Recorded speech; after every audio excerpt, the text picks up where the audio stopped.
লক্ষ্মীপুরে আমি জানি না আপনারা পাইছেন কিনা, লক্ষ্মীপুরে কিন্তু আমাদের প্রত্যেকটা ইউনিয়নে আমাদের চাউল এসেছে, আপনারা পাইছেন? ভিডিও আমারটা করবেন না, ওনারা জানা বলে এটাও করেন। কি চাউল পাইছেন আপনারা? আপনারা পান নাই। আপনারা খেজুর পাইছেন?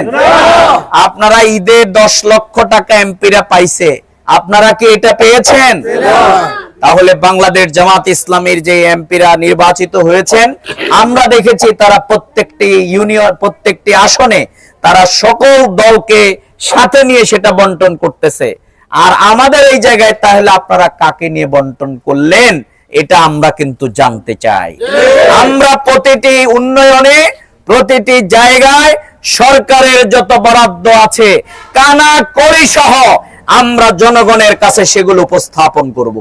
কত টাকায় কে কি করেন, কত বরাদ্দ আসলে কে কোথায় নিয়ে যান, আগামী দিনে আর এই লুটপাটের রাজনীতি হইতে দেয়া হবে না।